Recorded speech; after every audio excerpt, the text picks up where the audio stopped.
दिवाली की रात, रंग बिरंगी रोशनी, पटाखों की आवाज, खुशियों से भरा आसमान।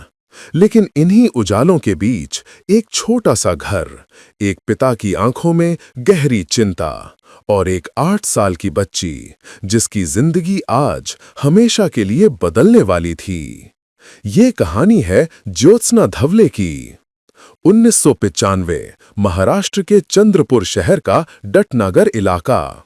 ज्योत्सना अपने भाई बहनों के साथ दिवाली की शाम खेल रही थी। पटाखों की चमक और बच्चों की हंसी, हर जगह खुशी ही खुशी थी। शाम होते होते वो पास ही अपनी चाची के घर टीवी देखने चली गई। उसके पिता नमदेव धवले सख्त स्वभाव के व्यक्ति थे और ज्योत्सना जानती थी, देर रात घर पहुंचना मतलब पिता का गुस्सा मिलना तय। डर के मारे उसने सोचा, आज घर जाने से अच्छा है कहीं दूर निकल जाऊं। चाची के घर से निकलकर वो चलती रही और चली कर रेलवे ट्रैक तक पहुंच गई। किस्मत से स्टेशन पर खड़ी एक यात्री ट्रेन को उसने देखा। बिना सोचे वो ट्रेन में चढ़ गई।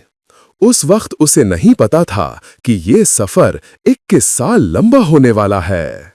ट्रेन उसे मुंबई ले आई। शहर बड़ा, अजनबी और भीड़ से भरा हुआ। वो घबराई हुई थी, भूखी थी, अकेली थी। एक ढाबे वाले ने उसे खाना दिया, लेकिन जल्द ही उसका फायदा उठाया गया। कई महीनों तक उसे छोटे-मोटे काम कराए गए। शोषण हुआ, बीमारी हुई और बीमारी लगते ही उसे सड़क पर छोड़ दिया गया। एक बार फिर ज्योत्सना ने रेलवे स्टेशन का रास्ता पकड़ा। ट्रेनें बदली, शहर बदले, जिंदगी बदली। आखिरकार वो बेंगलौर पहुंची। यहां उसकी जिंदगी थोड़ी संभली, लोग मिले, रहने की जगह मिली। धीरे धीरे उसने सिलाई कढ़ाई सीखी, पढ़ाई भी की 10वीं तक। समय गुजरता गया और नन्ही ज्योत्सना देवी बनती चली गई। वक्त के साथ उसने शादी कर ली, एक बेटा और एक बेटी हुई। बाहर से सब ठीक दिखता था, लेकिन अंदर एक सवाल हमेशा जलता रहता था, क्या मेरे माता-पिता अभी भी जिंदा हैं? 2016 में 21 लंबे सालों बाद ज्योत्सना ने हिम्मत जुटाई और पुलिस हेल्पलाइन पर कॉल किया। उसने कहा, मैं 1995 में चंद्रपुर से खो गई थी। मैं अपने घर वापस जाना चाहती हूँ। पुलिस हरकत में आई।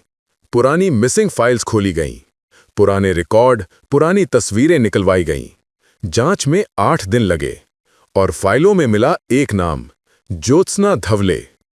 13 अप्रैल 2016 ज्योत्सना अपने पति और बच्चों के साथ चंद्रपुर पहुंची। 21 साल बाद उसी घर, उसी दरवाजे, उसी आंगन में वापस कदम। दरवाजा खुला, मां की आंखें नम, बाप की आवाज कांपती हुई, ज्योत्सना, मेरी बेटी। पूरा परिवार रो पड़ा, गले लगा। छूटे हुए रिश्ते, यादें, सवाल सभी बह गए उन आंसुओं में। उस दिन चंद्रपुर में सिर्फ एक बेटी नहीं लौटी, बल्कि उम्मीदें भी लौटीं।